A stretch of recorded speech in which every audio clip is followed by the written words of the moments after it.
All you have to do to earn more money in the same time is simply become more valuable. You say, I'm going to find the way or I'm going to make the way.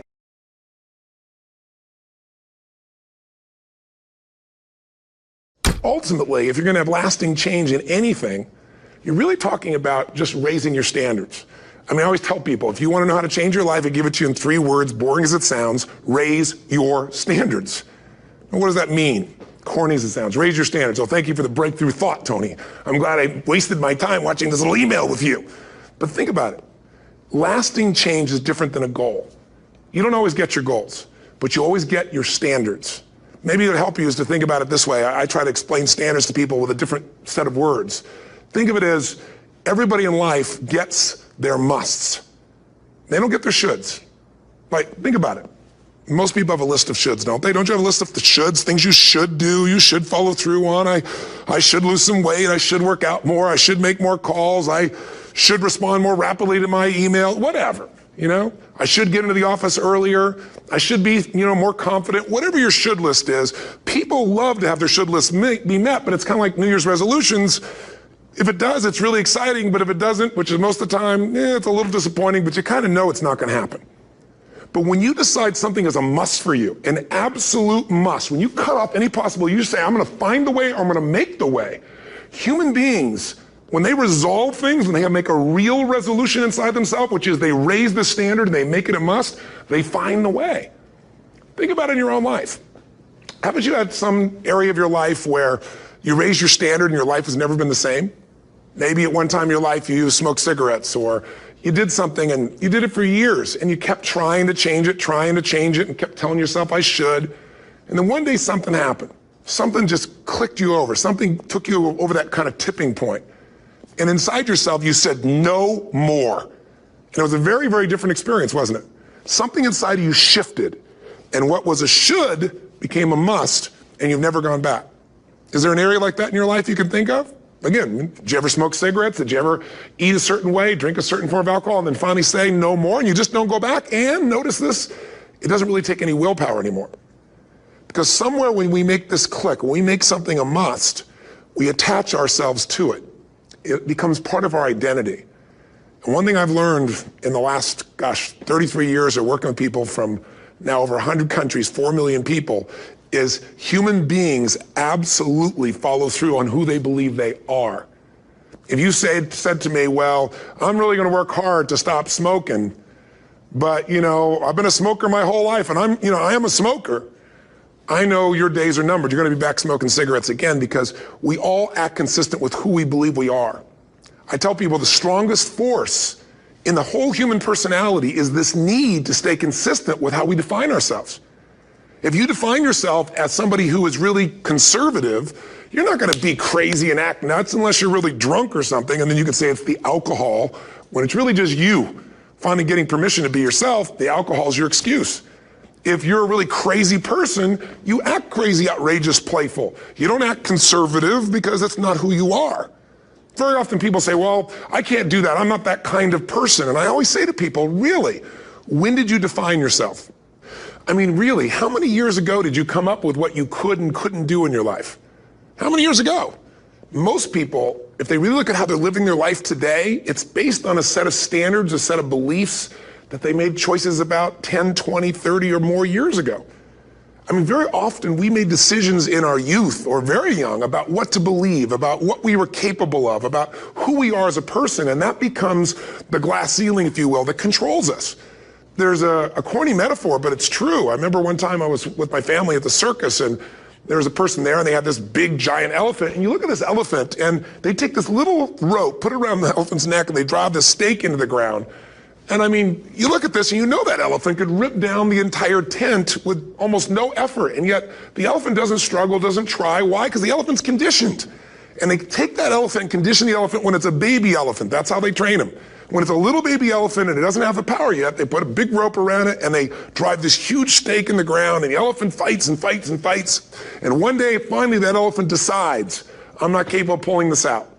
And once that becomes the definition of an identity of anyone, an elephant in this case, they don't even try anymore. It's just who I am, that's how it is, that's just the way it is in my life. I'd like to ask you to take a look at any place you've got a limitation and ask yourself, when did I decide to accept that limitation? And you may not even see it as a limitation. You might see it as just, that's who I am. But so often in our lives, we've adapted to be a certain way so that we don't fail or so that people will like us or respect us, but it's not necessarily who we are. Joy comes when you're spontaneous. It's really hard to be truly happy when you're not being yourself. And most of us have no clue who we are. And so a big part of my work, if you've ever been to an event, you know, is to get people to do things spontaneously without thinking, because that's when the real you shows up. That's when the energy comes alive. And when you do that, when you start to connect to your true nature, suddenly there's energy available for you to set a higher standard for what you want in your life. That's what this is really all about. And when I talk about standards, when I talk about, shoulds versus musts, think about your own life. I know there have been areas in your life where some point in time you just shifted and you raised the standard and your life changed. Because whatever people have their identity attached to, they live. We live who we believe we are. That's just how it works. It's just kind of like, I'll give you an example. Look at your physical body. Your physical body today is an absolute reflection of only one thing. Not your goals, not your desires, but your standards. The identity you have for yourself. If your standard is you're an athlete, then there's a certain amount of strength, a muscle tone, and energy that's available in your body on a regular basis because that's who you are. And so you do whatever's necessary to maintain that identity. Again, the strongest force in the human personality is this need to stay consistent with how we define ourselves. Because if you don't know who you are, you wouldn't know how to act.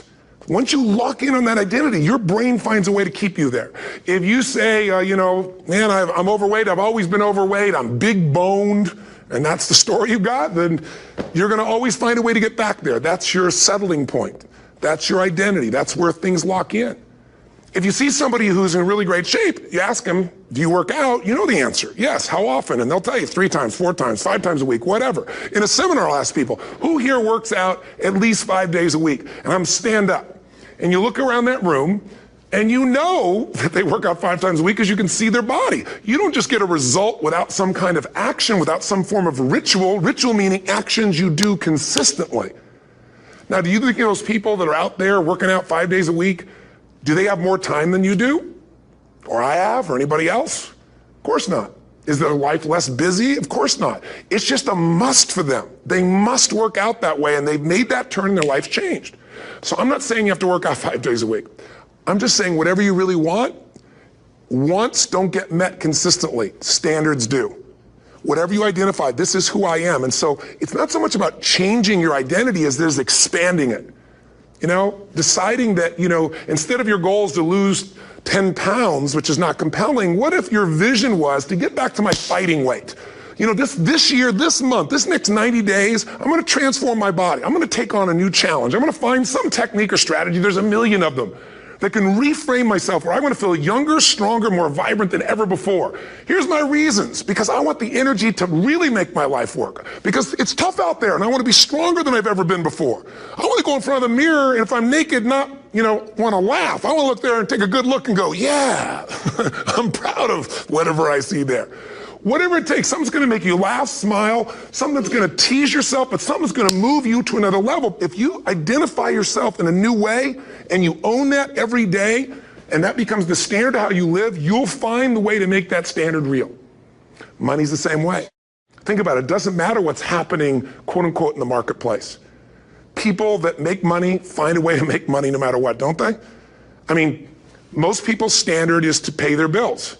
So that's what most people find a way to do, even when economic times get tough. Most people, if that's their absolute standard, they find a way. Some people's standard is pay their bills most of the time. And so most of the time they do. Some people's standard is not just to pay their bills, but to take care of their family and maybe even some of their friends. And they find a way. In fact, some people may be in a family where they don't have enough money. They barely have money to pay their bills. They work their guts out. And then somebody, their mother, their father, somebody else, their sister gets ill, and there's not enough money to take care of it. Nobody else has money in the family. They don't either, but they find a way to get that money to take care of their mother or father, don't they? And pay their bills. They never could do it before. Why? The situation made them raise their own standard. And not everybody does that. Somebody else in the family might have money and still not take care of their mother. It all comes down to the inner game, my friends. Changing your life is a change in the inner game. The outside world you can't control, but you have absolute control over this one if you learn the dynamics of what shapes you. And identity is one of those simple, clear, fundamental basics that if you start to shift it, everything else will shift in your life as well. Some people, by the way, have to have more than enough money to do what they want, when they want, where they want, with whomever they want, contribute the way they want. And if that's their must, they find a way. I know that sounds overly simplistic, but it's true. You know, somebody once said you can take all the money in the world out of the hands of everybody, out of all the wealthy people in the world who are really successful, give it to other people. It wouldn't take too long, those people would have it back in their hands. It's not because they're manipulative, it's because they have a standard. Some are manipulative, don't get me wrong, but they've got a standard of what they're going to find a way to make happen. I'm just simply saying to you, take those 3 magic words and live them. Raise your standard. If you will change, everything will change for you. You don't have to change what's outside. All you've got to change is what's inside. To have more, you simply have to become more. And then he said, don't wish it was easier, wish you were better. Don't wish for less problems, wish for more skills. Start working on yourself, making these personal changes, and he said it'll all change for you. So let's talk a little bit about personal development, that extraordinary adventure I undertook starting at age 25. And I've never ceased that adventure. I'm still going for it. In the 90s, I want to get better and better. I want my craft to get better, my business operations to get better, the things I do to get better. Because once I picked up this simple formula, I'm telling you, it's easy to figure out where the problem is if you go to work on it. Now, let's talk about personal development. And in helping kids understand personal development, I always start with money. Now, money's not the only place to start. Money certainly isn't the only value, but we've all got to start somewhere, and money's something you can count, right? Kids are interested in money, okay? A lot of things are a little tougher to measure, but economics is pretty easy, right? Because you can count.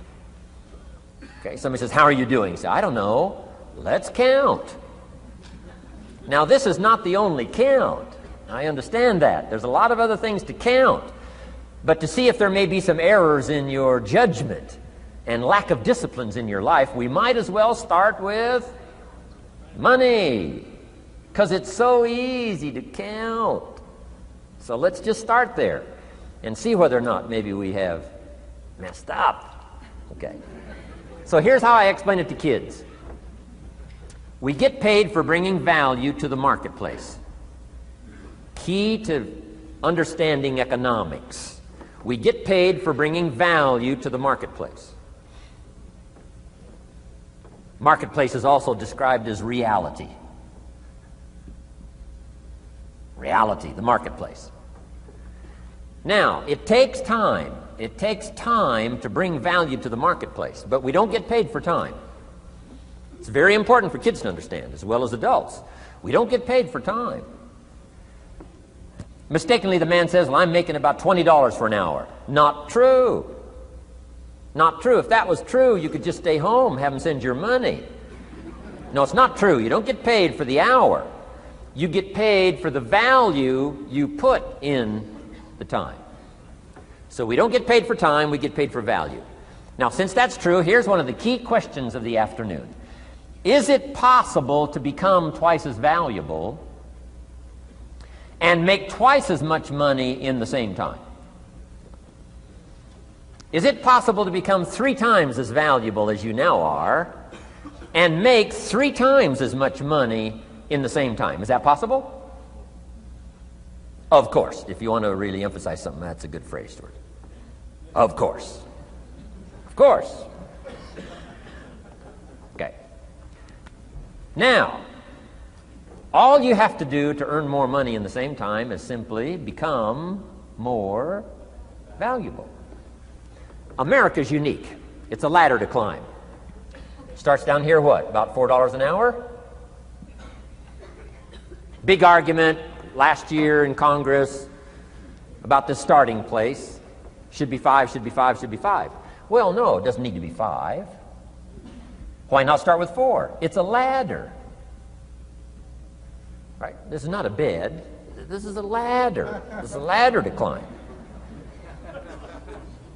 Starts at $4. Now somebody says, well, should be 5, should be 5. Well, maybe. If you're going to stay at the bottom for the rest of your life, it probably should be 5. But that's kind of a pitiful way to live. Start and not grow. Start and not change. Start and not become more valuable. Hey, the whole scenario of life is to start, number one, and what? Become more valuable, number two.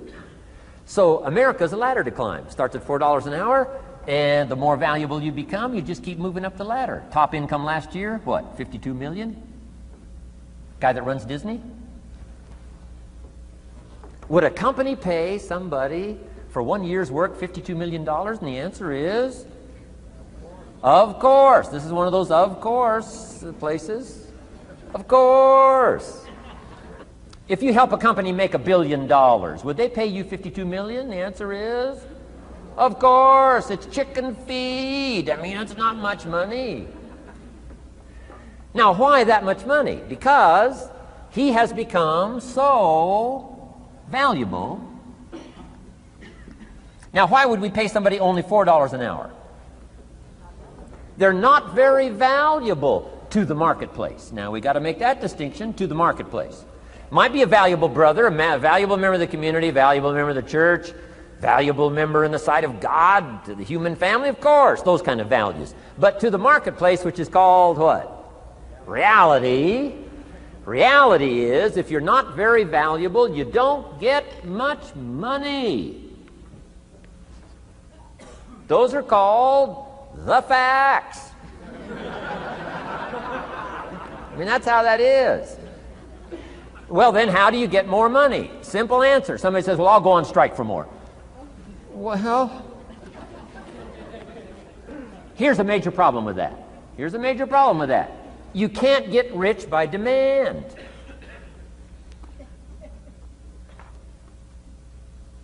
Somebody says, well, I'm waiting for a raise. I'm telling you, it's easier to climb than to wait for a raise. Why not just become more valuable rather than wait? I'm telling you, that's the key to all good things. Becoming more valuable. Why would we pay somebody $400 an hour? They've become more valuable to the marketplace. See how this works? I'm telling you, this stuff is so easy. This is America. This is a ladder. How far is it from 4 to 5? I'm telling you, it's not far. $4 to $5 an hour? If you work for McDonald's, haul out the trash, they'll pay you $5 an hour. If you whistle while you haul out the trash, they'll pay you $5 an hour. I'm telling you. You'll get an extra $1 just for a good attitude. Yay, McDonald's. Wear the hat. It's incredible. $5.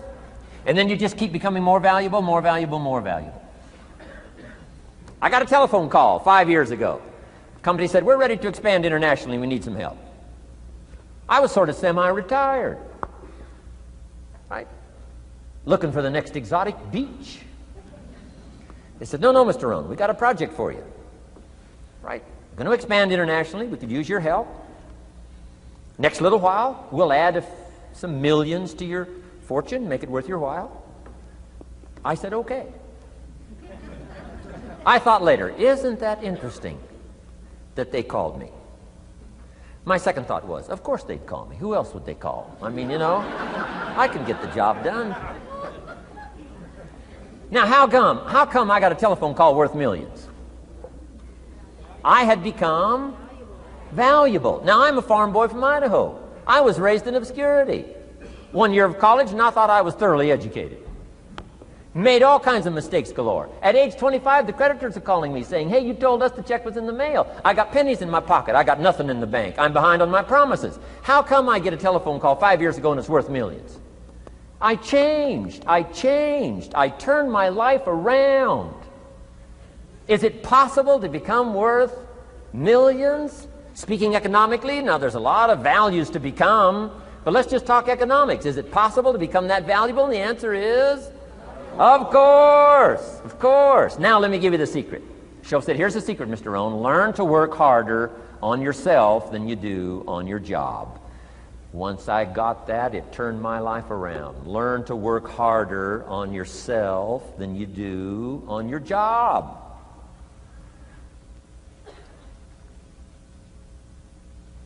He said, if you work hard on your job, you'll make a living. If you work hard on yourself, you can make a fortune. Wow. If you would have known me at age 25, you would have said, Jim Rohn's a hard worker. If you'd have known me, you'd have said that. I'm the guy, I don't mind coming a little bit early, staying a little bit late. I don't mind that. You'd have said, well, Jim Rohn's a hard worker. You say, well, how come he's got pennies in his pocket and nothing in the bank and behind on his promises? Well, I was a hard worker, but I was working hard on my job, not on myself. I'm telling you, if you'll learn that simple little principle and start the process today, latest tomorrow, give you tonight to think it over. And start this whole process of personal development, work on yourself, make yourself more valuable to the marketplace. I'm telling you, you can so dynamically change your income, and economics is the least of the values that you can start earning in terms of equity if you'll start working harder on yourself than you do on your job. Work hard on yourself and develop the skills. Work hard on yourself and develop the graces. All of the stuff necessary to become more valuable to the marketplace. I'm telling you, your whole life can explode into change. Promotions, no problem. Becoming more valuable to the company, I'm telling you, no problem. Money, no problem. Economics, no problem. Future, no problem. If you just go to work on the right thing. Not get things out there to change. Don't try to change the seed. Don't change the soil. Don't change the sunshine. Don't change the rain. Don't change the mix of seasons. Let the miracle of everything that's available work for you, and start working on the inside. Work on your philosophy. Work on your attitude. Work on your personality. Work on your language. Work on the gift of communication. Work on all of your abilities. And if you'll start making those personal changes, I'm telling you, everything will change for you. Now, let me give you another